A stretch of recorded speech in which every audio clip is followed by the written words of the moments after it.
দেখো বন্ধুরা, নির্ধারিত টাইম অনুযায়ী আবার চলে আসছি আমরা মাছ শিকারে। খেলা চলছে, এই যে দেখেন অনেক শিকারি বসছে এই জায়গায়।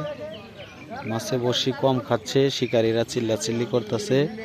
এই যে এক গুণী শিকারী, এই যে দেখেন উনি চেয়ার নিয়ে বসে আছে। ভাইয়া টাকা দিবেন না ফেরত?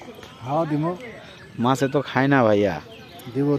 এই যে দেখেন আজকে আমাদের মাছের আদার, এই যে তারপরে এই যে ফিট, তারপরে এই যে ডিম রুটির আপডেট, এই যে এই যে দেখেন।